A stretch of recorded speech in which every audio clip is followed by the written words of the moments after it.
राज्यात ठिकठिकाणी पावसानं कहर केला। कुठे पाऊस बरसलाय आणि कुठे काय काय नुकसान झालेलं आहे त्या संदर्भातील माहिती पाहूयात।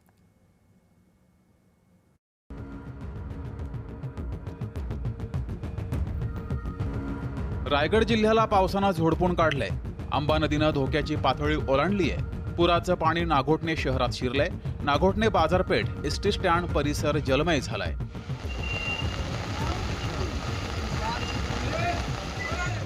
रत्नागिरीतील गुहागरमध्ये मुसळधार पाऊस बरसतोय।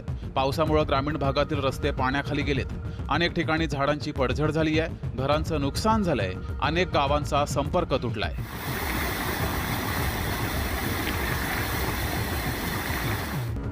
श्रीवर्धनमध्ये मुसळधार पावसासोबत वादळी वारे वाहत आहेत। वादळी वाऱ्याचा वेळास दळवीवाडीला फटका बसलाय।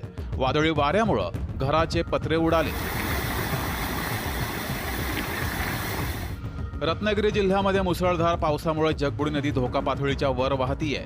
नारंगी नदीलाही पूर आलाय। शेकडो एकर भात शेती पाण्याखाली गेली आहे। कोल्हापूरच्या पंचगंगा नदीच्या पाणी पातळीत वाढ झाली आहे। गेल्या 24 तासात नदीची पाणी पातळी 9 फुटांनी वाढली आहे। पुढील 3 दिवस अतिवृष्टीचा इशारा दिलाय। जिल्ह्यातील 20 पेक्षा अधिक बंधारे पाण्याखाली गेलेत।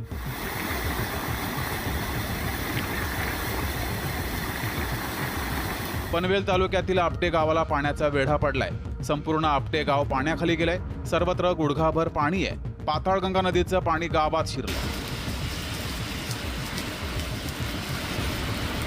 रायगडमध्ये रसायनी येथे पुराच्या पाण्यात एसटी बस अडकली। पाताळगंगा नदीला आलेल्या पुराच्या पाण्यात ही एसटी बस अडकली। एसटी बसमध्ये अडकलेल्या 8 प्रवाशांची सुखरूप सुटका करण्यात आली आहे। रेल्वे ट्रॅक चालत जायचं पलीकडे, मग आमच्या गाड्या पलीकडे तुम्हाला चौक पर्यंत सोडायची व्यवस्था करतो। उरणमध्ये नावाशेवा पोलीस ठाण्यामध्ये पावसाचं पाणी शिरलंय। दिघाटी रस्ता पाण्याखाली गेलाय।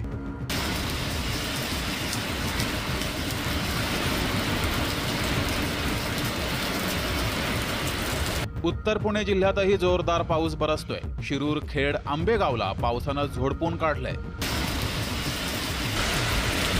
मुंबई एक्सप्रेसवेला जोडणारा सावरोली पूल बंद केला गेलाय। पाताळगंगा नदीनं धोक्याची पातळी ओलांडली आहे।